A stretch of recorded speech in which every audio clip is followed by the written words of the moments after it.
Good afternoon, everyone. Thank you for attending this Web Explorer demonstration. My name is Matt Dallin, Program Manager with the Virginia Coastal Resilience Master Plan. Want to get started right away and go through some housekeeping notes. This meeting is being recorded. It will be posted to the DCR YouTube channel, and there will be a link to this meeting through the Coastal Resilience Master Plan Outreach and Engagement tab on our website. We're asking that you all please mute your microphones. They should be muted as of now. If you have any questions during the presentation, please either enter them into the questions box or raise your hand. We will be taking a minute or two between presentation sections to try to address any questions. Anything that we don't address, we can follow up with later, and you can send any additional questions to flood.resilience@dcr.virginia.gov. Connor, if you can enter that into the chat as well and let people go, that would be helpful. So again, want to get right into this because we have an hour scheduled and there's a lot to cover. My name is Matt Dallin, Program Manager for the Coastal Resilience Master Plan. I'd also like to introduce the Coastal Resilience Master Planning team as well. We have Connor Winstead, Program Coordinator, Dr. Lydia Beeline, who is a Virginia Sea Grant Commonwealth Coastal and Marine Policy Fellow, and Dr. Lydia will be with us through October of this year. And we also have Matt Jones, a Virginia Management Fellow, who will be with us through March of this year, helping us out in this process. We are all located within the Virginia Department of Conservation and Recreation. I'd also like to thank Secretary of Natural and Historic Resources, currently Ann Jennings and formerly Matt Strickler, who were instrumental in helping us on this plan and program, as well as the former Special Assistant to the Governor for Coastal Adaptation and Protection, retired Rear Admiral Ann Phillips, as well as Dewberry, our contractor that helped us do this work, and their team, and all of the 2,000 plus stakeholders that supported this effort. So let's get into the objectives of today's presentation. Here are the kind of 4 questions we're hoping that you all will get out of this Web Explorer demonstration. Understanding what areas are vulnerable to coastal flooding, what are the impacts of coastal flooding, what are we doing together to build flood resilience, and how are we funding flood resilience? The meeting outline for today is as follows. We'll give an overview of the Coastal Resilience Master Plan, why we did this work, why it's important, give an overview of the new DCR Coastal Resilience Master Plan website, and show you what you can find on that site and how to find it. And then from there, go into a live demonstration of the Coastal Resilience Web Explorer. And as we go through that Web Explorer, there's 5 key components that we'll look at: the exposure, the impacts, community context, projects and initiatives, and funding. Okay, so with that, I'd like to hand it over to Rear Admiral Phillips to go over why we did this work and why it's so important. Thank you, Matt, and good afternoon, everyone. Thank you for joining us today. Honored to be here to go over this plan and the work that has been done by Matt and team. And as he mentioned and thanked the many, many stakeholders, many of you are on this call who were contributors, participants, advisors throughout this process. We're very grateful for your input and support, and we'll ask that you continue that as we move forward, because as we have discussed all along, this is a living effort. This is a living document. This is a living web application, and it is here to provide value to localities, to communities, to individuals, to the many stakeholders across coastal Virginia and ultimately across Virginia writ large who are dealing with flooding and who are working towards solutions. I'd also, again, like to make a special thank you to the Secretary of Natural and Historic Resources, Ann Jennings, and her predecessor, Secretary Matt Strickler, who were instrumental, again, in moving this forward and getting us to this point. And a special thank you to my team, Matt Dallin, and the people who just introduced to you, and the many Virginia Sea Grant and other fellows who worked on this project over the course of the last 3 years. Moving to the next slide, why this plan and why does Virginia need a coastal master plan? The intent of this effort was to bring together planning districts, regional commissions, localities, communities, and take a broad look across a whole of government and community approach so that we understood where localities were making progress and where localities maybe needed help to make progress and wanted to move forward. It also gives us an opportunity to look more broadly at where solutions are working, where we can perhaps bundle opportunities and combine approaches to achieve a broader set of outcomes and resilience, coastal resilience across coastal Virginia, and particularly in the context of our very valuable coastal infrastructure, urban, suburban, rural, and industrial. We also felt that through looking at in a holistic approach, we could ensure equity so that localities and communities were not left behind because of a lack of resources and left to deal with things on their own where they didn't have any capacity to move forward. We could take a broader view to try to find solutions that may not have been considered when looking individually at one community or one locality. And we could also help to build a broadly reviewed funding strategy to look across coastal Virginia and help not only localities and communities find solutions, but look at more regional approaches and consider them in the context of federal funding and opportunities that are available, nonprofit opportunities that are available, and of course, local opportunities and state opportunities as well. Next slide, please.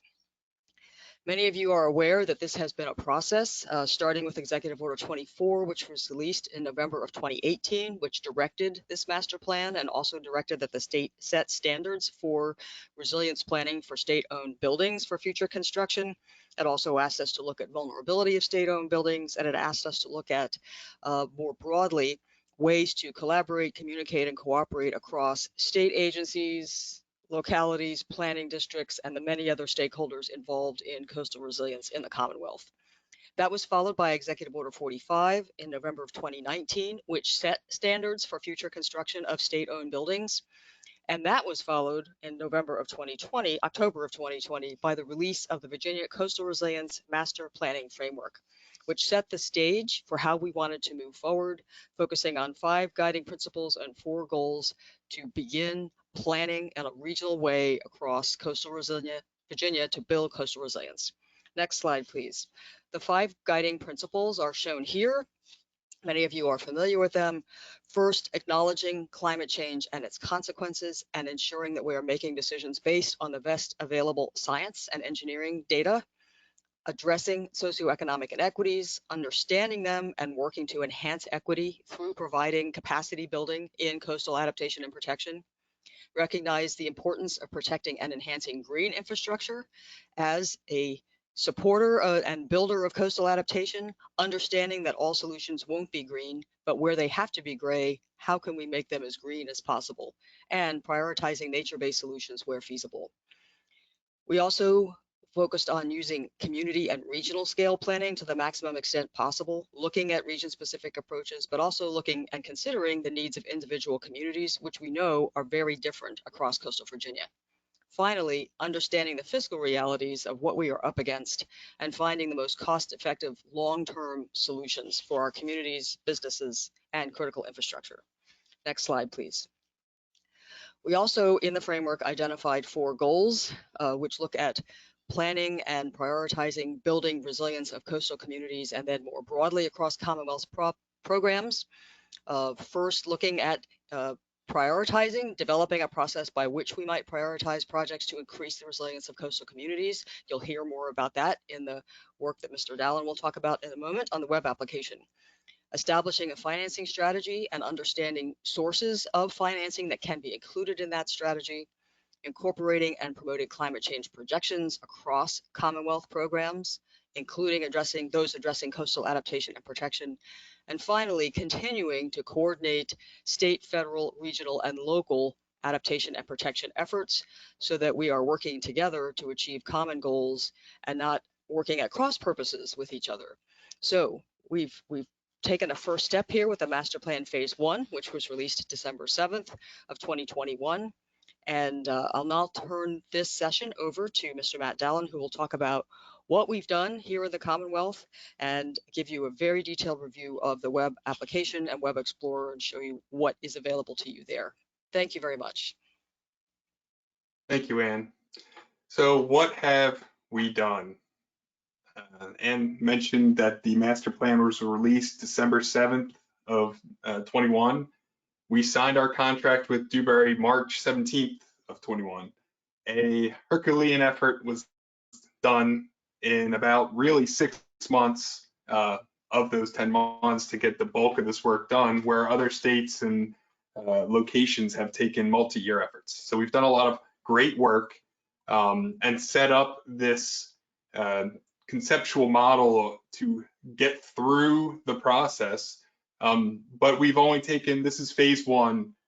We need to continue this program in a sustainable method and continue to learn and improve each time we go back. And we can learn and improve across all parts of the project with our public and stakeholder and TAC engagement. On the technical side, how we characterize the hazards, understand the impacts, identify projects, evaluate them, and identify funding sources, and then creating the document. The document really serves as a report of where we're at through December of 21. The Web Explorer will be a continually evolving information tool where we can update hazards, impacts, projects, and funding over time between iterations of documents. All of this information is captured in the new DCR Coastal Resilience Master Plan website. I'm going to switch over to that website now and go through a live website demonstration. Just on the next slide, this set of slides will be made available as well on the DCR website. Here is the website address, dcr.virginia.gov/CRMP for Coastal Resilience Master Plan. And then our Web Explorer demonstration will follow, but the link to that is from the CRMP page /Resilience Explorer. So let me move over to the DCR, the new DCR page. Hopefully there aren't any issues with lag and can get through this. There are 6 buttons or sub pages to our master plan website. First, in the top left, we have the Virginia Coastal Resilience Master Plan document. Following this link, you can find an executive summary of kind of what we've done, what we learned, what we're doing about it, and what's next. You can open up the master plan document. You can get a full layout version to view an 11:17, a print-friendly version, as well as some summary documents and the letter from the governor, and all of the technical appendices. They can be downloaded individually or all as a group using a zip file at the bottom. We've also added frequently asked questions that we've received through our outreach efforts and have been populating them in this section. If you have any additional questions or think we should add something here, please let us know. Email us at flood.resilience@dcr.virginia.gov, and we can update this website over time. Going back, we have linked to the master planning framework. So we didn't lose that framework document that was done in 2020. We have that information and the goals and principles and how we got there. So that information is available on the website. I'm going to skip over the Web Explorer. We'll go to that last. We also have all the information from the Technical Advisory Committee that was set up through Executive Order 71.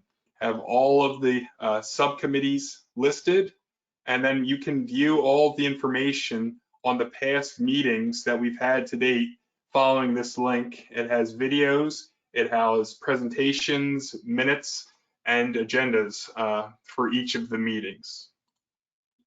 We have a page for outreach and engagement. Again, another location where we're actively adding a calendar to this page so we can get these events posted and disseminated more broadly, as well as linking to the other past meetings. We have some presentations here and some other outreach materials. Let us know if you need anything, and we can work with you all to get you more information. Where meetings have been recorded, most recently the underserved community meetings that we hosted, 12 of those in the end, or I guess July, the end of summer of last year. Those videos are available for viewing. Lastly, we have an open data portal which links you to an ArcGIS online explorer to access some of the data that we have available. We are working to populate this and make this more readily available. This allows you to create your own maps and work. Again, this is for the general public, more geared to that. For our localities and practitioners that seek to use this data for their planning efforts, we're also going to make all of our data available. It's all public information. It's all going to be out there so we can all make more informed decisions. We are working to get that data hosted, make it downloadable. We're dealing with multiple terabytes of data, and so finding the best, most efficient way to get that information available for you all that you can use it. We're working through that process right now, and once it is available, we'll be reaching out to the localities and the practitioners to inform them that it's available and walk through how to access it and what they can do with it. With that, I'll come to the Coastal Resilience Web Explorer button, which is the feature of today's presentation. So I'll let it load up. So first, when we open it, we come to an introduction page that provides an overview of the master plan, as well as an overview of what is in the Web Explorer, the different components: coastal hazards, impacts, community context, building coastal resilience, and funding coastal resilience. This information aligns with the tabs across the top of the screen. I will note this Web Explorer is set up for desktop viewing at this time. It is not mobile viewing friendly. We acknowledge this. We have a lot of information we're trying to convey, and it's very difficult to get that across in the palm of your hand in a phone. But we are trying to see what components of all of this information would be valuable for a mobile viewing opportunity. But this Web Explorer, again, is best utilized on your desktop on a large screen if possible. And that is it for the home page. So I'm going to jump into the hazards page and let it load up. And before I get into the actual hazards itself, I want to give an overview of what you can find on the page and how to interact with this Explorer. A lot of these functions show up across the hazards, impact, and community context tab. First, on the map side on the right here, when you open the Web Explorer, the legend will automatically open and show you what you're viewing.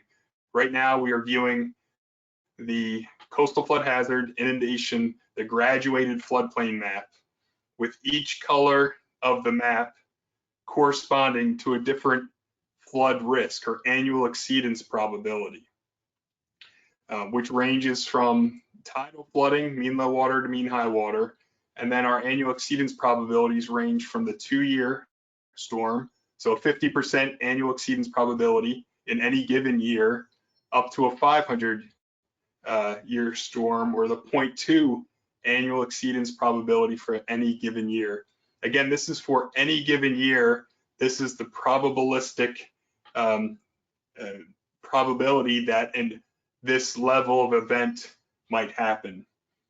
These events don't happen. A 500-year event will not cause 500-year flooding or flood levels across the entire spectrum.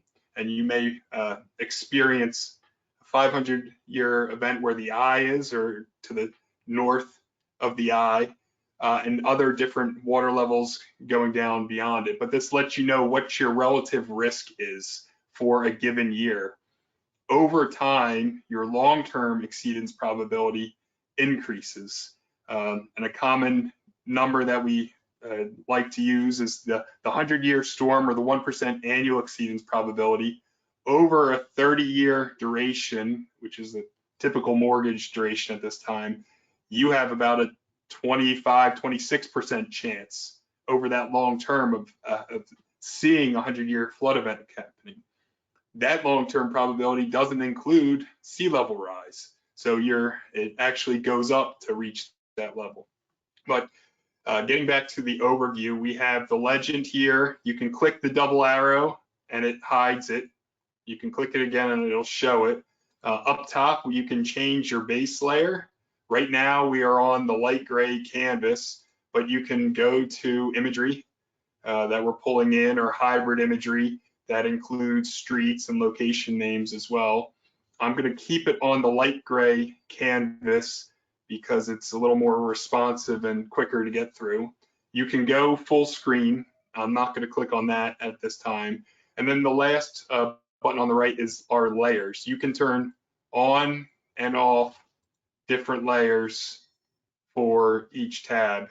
Some of these layers have settings where you cannot see a layer if you're zoomed out past a certain zoom level, or zoomed in past a certain zoom level. So right now we cannot see the FEMA flood layers, but if we zoom in, they will appear.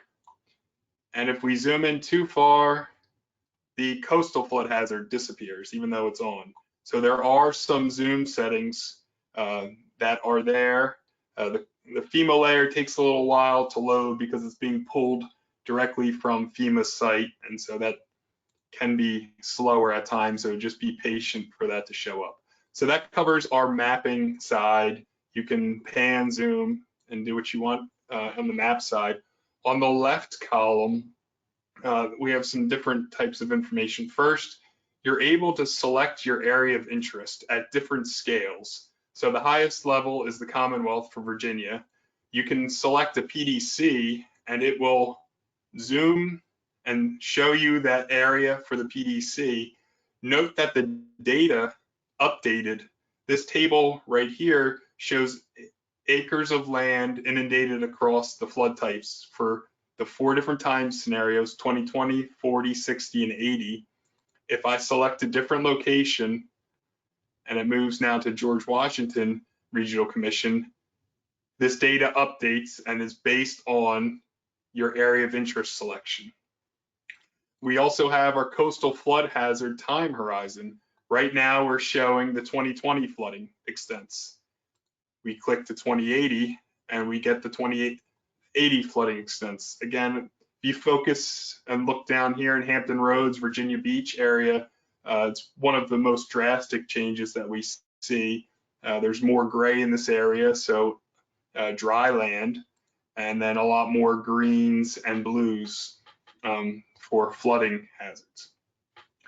Another nice part of this map page is you can zoom in to a certain area, and if you want to see what that flood risk is, if you can't tell really from the legend, which I will admit it is difficult, there's 9 different layers, and trying to figure out what shade of blue or green you're on can be difficult.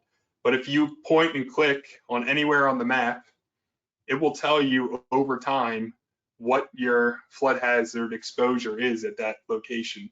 So in this location that I selected, in the 2020 time period, there is no flood hazard exposure that we have modeled, or it's beyond the 500 year.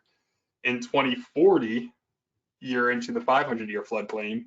In 2060, it's the 50-year floodplain. And out by 2080, you could expect flooding at the 10-year flood, or 10% annual exceedance probability at this location. This information is very helpful to see how your risk changes over time. All of our work here is based on the NOAA intermediate high projection for sea level rise. And so there is a lot of great information. Again, you can go down to the locality scale. And if we want to look at Chesapeake, and again, our data shifts and is just showing you what the results are for Chesapeake. We are working, in addition to making the data, the mapped data available, we are working to get the graph data available in an Excel sheet.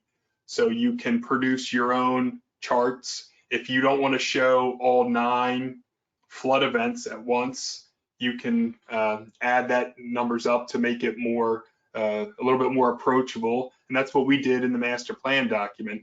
We took these 9 flood events and reduced it down to 5 to facilitate its readability in the print medium. And you can do the same with that information for your own presentations or for your own planning efforts. But we wanted to put all of the information that we had out here on the Web Explorer. Are there any questions or comments on the hazard side before I move into the impacts?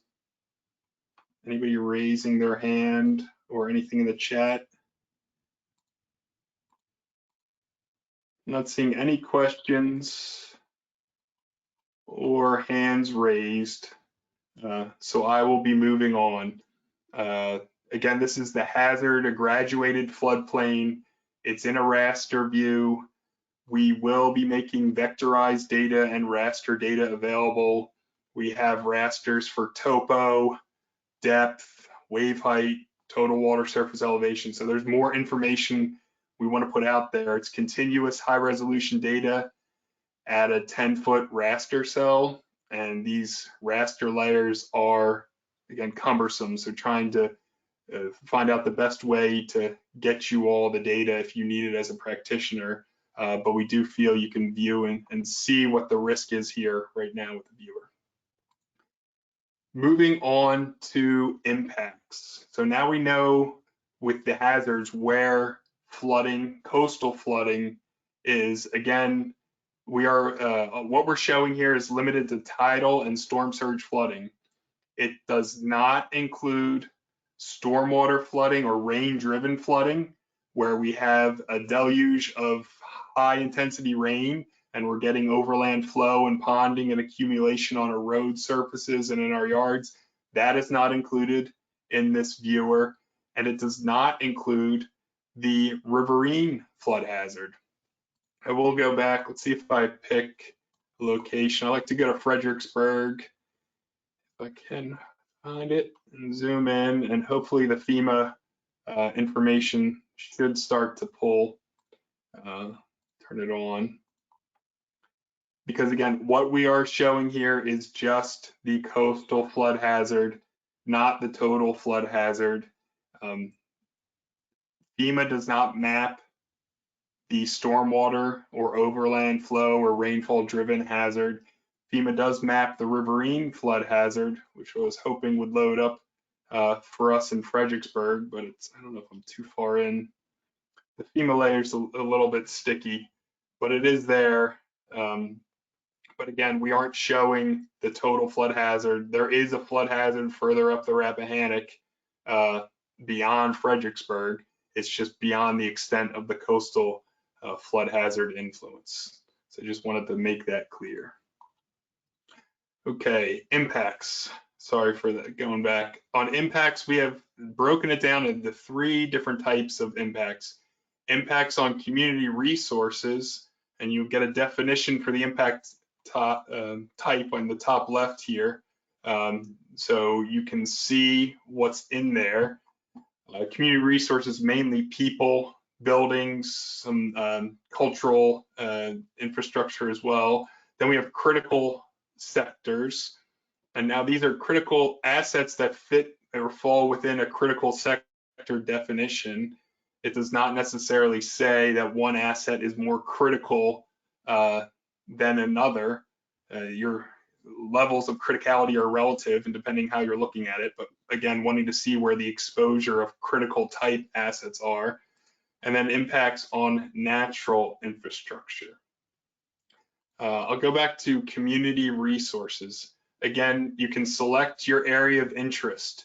Your area of interest will populate data once we get out of the composite type, but if you look at the legend, the impact level right now, it's relative to Virginia.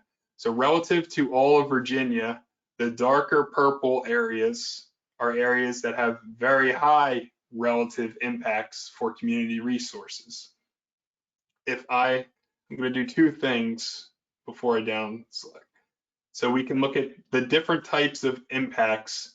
First, on every map, we start out with a composite. So anything that's in there, we put it all together to give a total composite view. If you want to see the different components of what is in there, you can select the impact type. You have population exposure, public commercial structures, tribal owned lands. Then you get into some loss data. So average annualized losses for residential, agricultural, commercial, educational, different structures type, and then more exposure on those information. So what's just getting exposed versus what the financial average annualized loss is.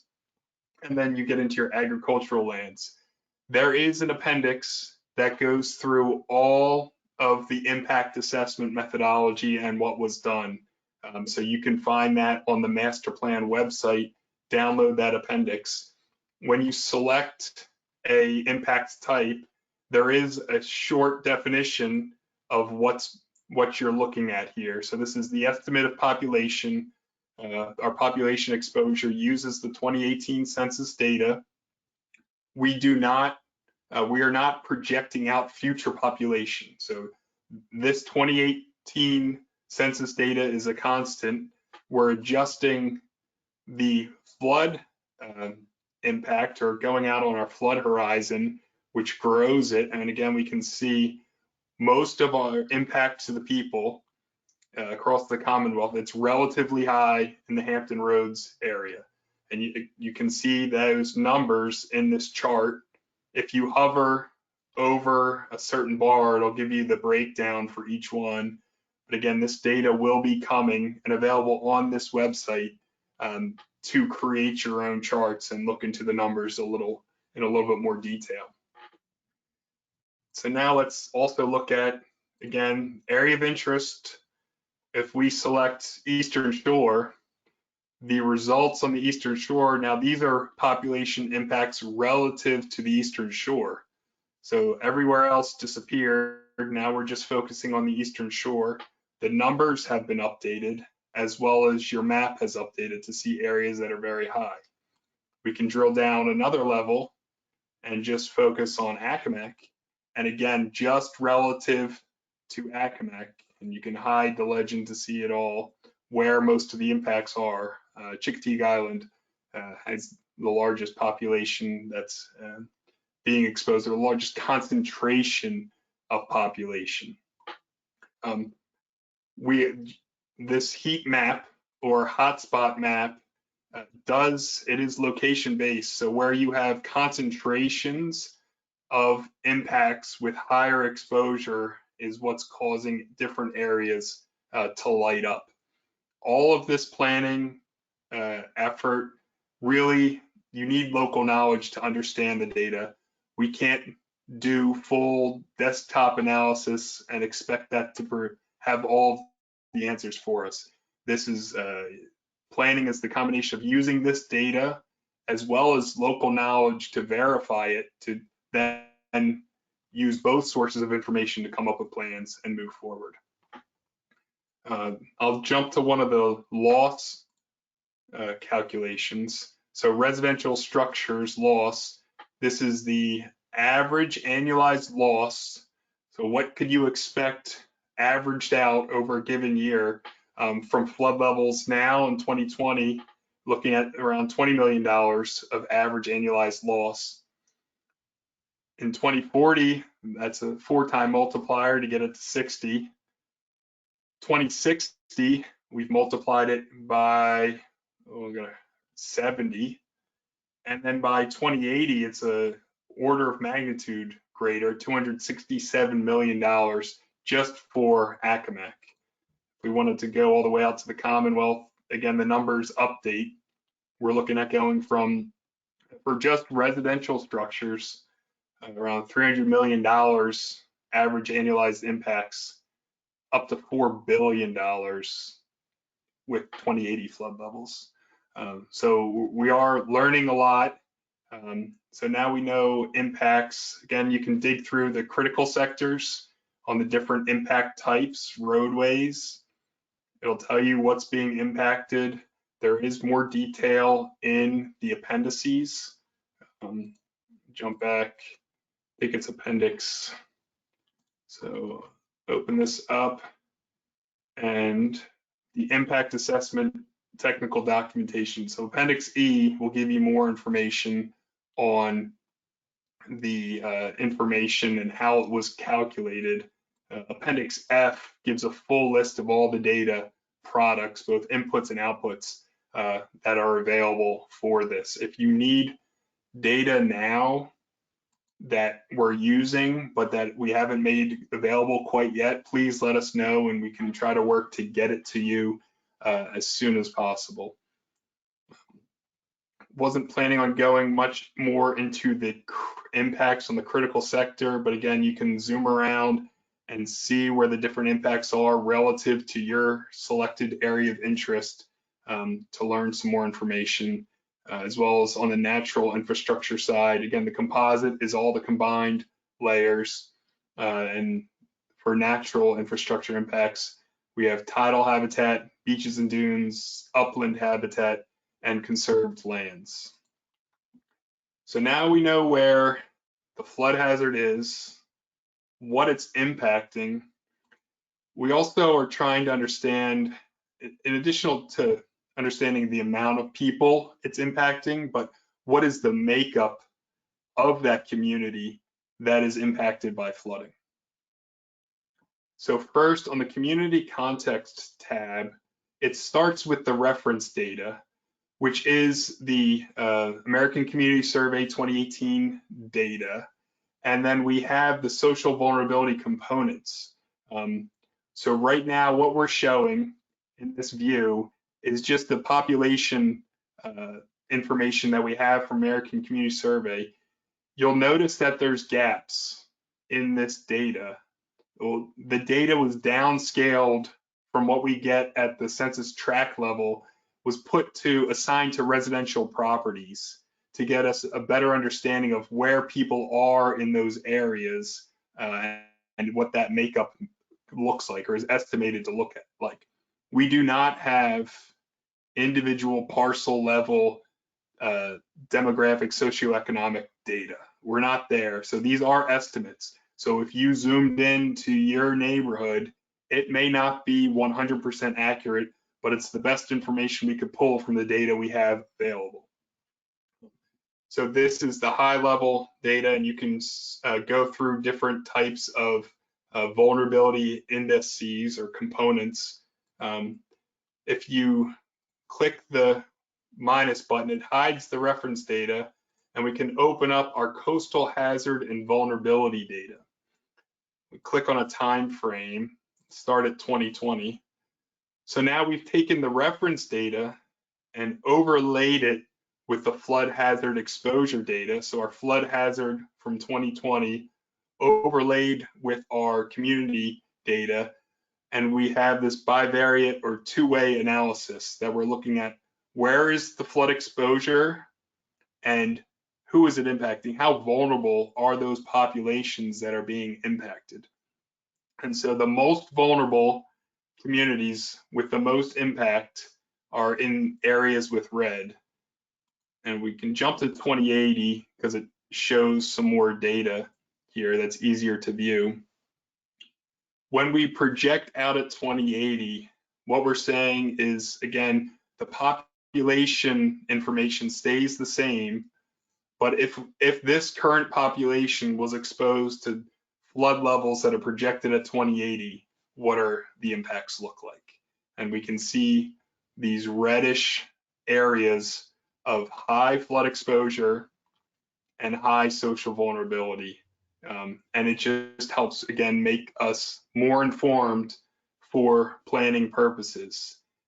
And again, if you zoom in to a certain neighborhood that you are interested in, that you live in, or that you're aware of, these are estimated or our best guess using the data of who lives in that community.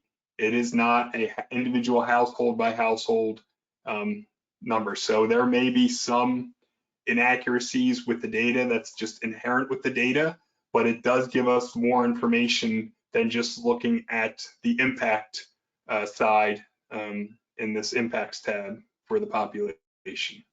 So we have this data. Again, population stays the same, but the floodplain changes over time. So your flood hazard exposure is changing. Social vulnerability is staying constant over time. That is an area of potential improvement in the future. One, just updating and using 2020 census data. Another component is, well, do we project out what population increases and go to what that population could look like in time with this type of exposure? Those are all potential increases and enhancements and improvements that we could do in the future. All right, so now we know where the flooding is, what it's impacting, the community context where those impacts are, because we do want the communities to be involved in helping develop solutions. So all these three first tabs help us identify where is the flooding, where are our needs, where do we need to build resilience, and that helps us lead to the next tab of saying, what are we doing? And we is the big we, so everybody in the Commonwealth. What projects are available and what initiatives are being done? So projects are anything in the built physical environment, either construction, adding protection, doing adaptation or adaptive measures, or relocating and providing some conservation. So anything that's happening in the physical environment is really a project. Our initiatives are capacity building, planning, studies, research to understand what we need to get more information to develop projects. So on this screen, we've got 3 columns. Again, your area of interest for your project types, but we also have filters. So do you want to look at projects only? You can select resilience projects, or you can just look at capacity building initiatives, or you can look at both. Let's focus on resilience projects. We have this broken out into projects that are addressing coastal flood hazards and then other flood hazards. Other flood hazards could include riverine flooding, coastal erosion, stormwater flooding, and stormwater flooding was noted as the biggest concern across our project area for all of our localities and PDCs. That's the hazard they're most concerned with. And that's something we want to work with to be able to show and map, but we do have stormwater projects in here on the other hazards. But if I show projects that address coastal flooding, you'll see that this list in the middle keeps updating. So now we've gone from, it was 517 features, we're down to 160. And then we can also sort by the project class.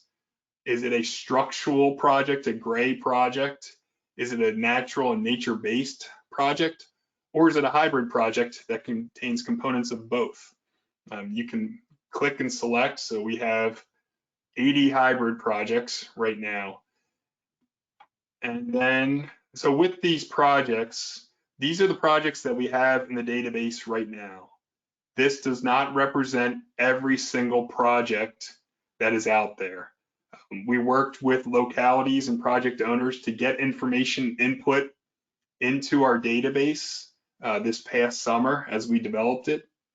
We are working to continue to add projects to build this database. But what this does allow you to do is if you are in a neighborhood that experiences flooding, you can look and see what is going on, what is the locality, what's happening to address these flooding issues. And so if I click here in Windsor Woods, if there's multiple layers, it'll pop up and show you 1 of 4. So there's a parcel level flood mitigation program. And if you scroll down, you get some information and description of the project, some more key information about its cost, where they're at. It's a programmed, so it's not fully funded, it's not being implemented, but it's in the works and they're working towards it. You can scroll to the next, so now we're on feature 2 of 4. Now we're in a Windsor Woods drainage project. Again, more information about the project, currently in site assessment and preliminary design. And then you can see what funding sources are available for this type of a project. It does not say what funding is being provided to meet this $25 million need, but just what type of funding is available, which helps planning other locations. So if you see a project you like, you can reach out to the project owner to see how they're funding it, but you can also see what are the different funding opportunities for these types of projects. So I want to zoom back out. So now we know we can view projects and select them. We can filter the type of projects. We can also work within this map viewer to see how the project overlays with some of the data we saw in the previous tabs. So how does the project look for 2080 or 2020, since it's harder to see some of those project features with all the flood hazard there. We can look at community resource impacts. This is the composite view of the community resources. If you want to get into the different layers, such as population, residential structures, private commercial structures, you have to go back to the impacts tab to dig deeper into what's making up this composite layer. Similar for the critical sector. Again, there is critical sector impacts. If you want to see which components that's coming from, you have to go back to the impacts tab and then the critical sector sub tab to get that information. And we also have the combined social vulnerability and coastal hazard with projects. So we see what type of communities these projects are helping and benefiting. So there is a wealth of knowledge here. You can clear the map layers and reset all the filters and start back at 0. Again, starting with the 517 total projects. We want to continue to add to this. We also want to keep this updated. All of the information in here is valid as of when it was updated, which was this past summer. Work is continuing to be moving forward. The DEQ Coastal Zone Management Group has grants to all of the 8 PDCs in this project area that they're all continuing to develop more projects. We know that's coming, and we want to get all of their projects into our database so you can see what is going on around you, what the government essentially is doing to help build resilience in these different areas or in your area of interest. Any questions or in the chat? I'm not seeing anything or any hands raised at this time. So I'm going to move on to the next tab, which is our funding opportunities. So we have a funding database here in this last tab. I'd like to thank the Coastal Zone Management Program within DEQ, who had a grant with Wetlands Watch to create really the initial database that we started from. And without that, we would have had to put in lots more work and effort. So they got us started on a great database. We took that, added some more columns and features to it so we could sort and match it to our projects. But now we have 96 funding opportunities here. If you click on the options tab, the 3 button, you can show and hide the columns. Right now, all of the columns are shown, but you have to pan across the page to see everything.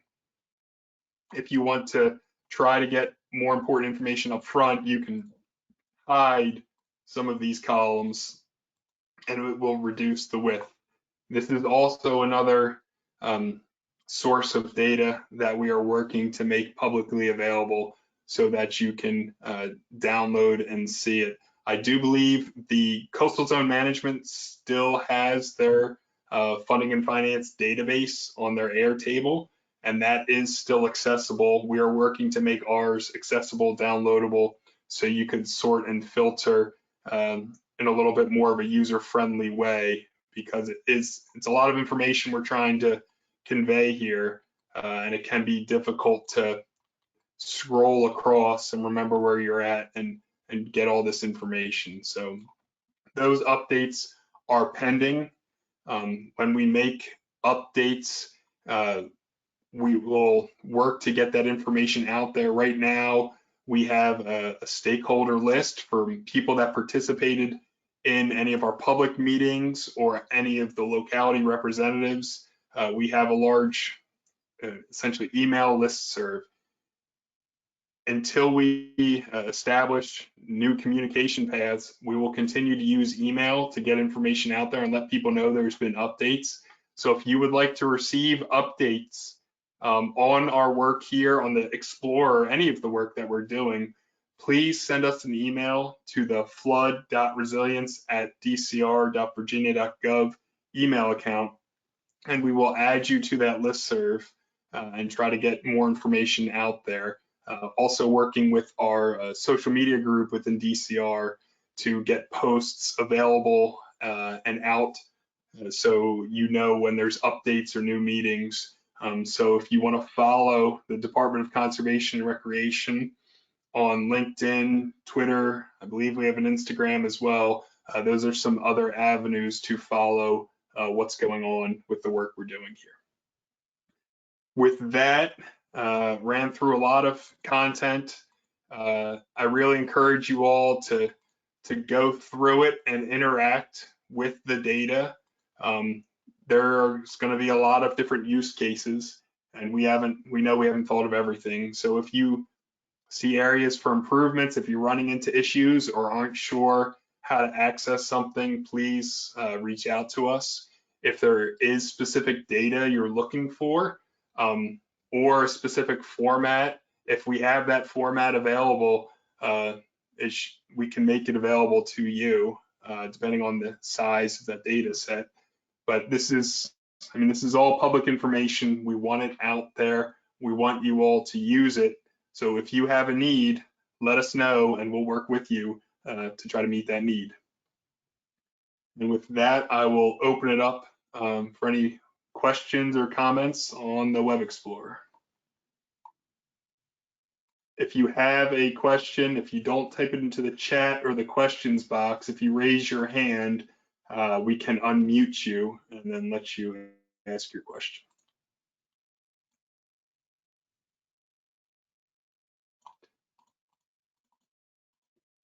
I'm not seeing any. So this meeting is being recorded.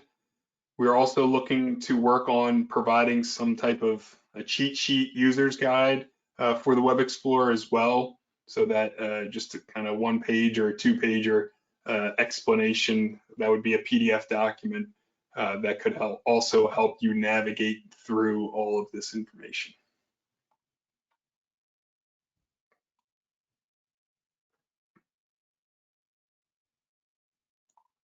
Okay, I am not seeing anything, but if you have any questions, again, you can email flood.resilience@dcr.virginia.gov.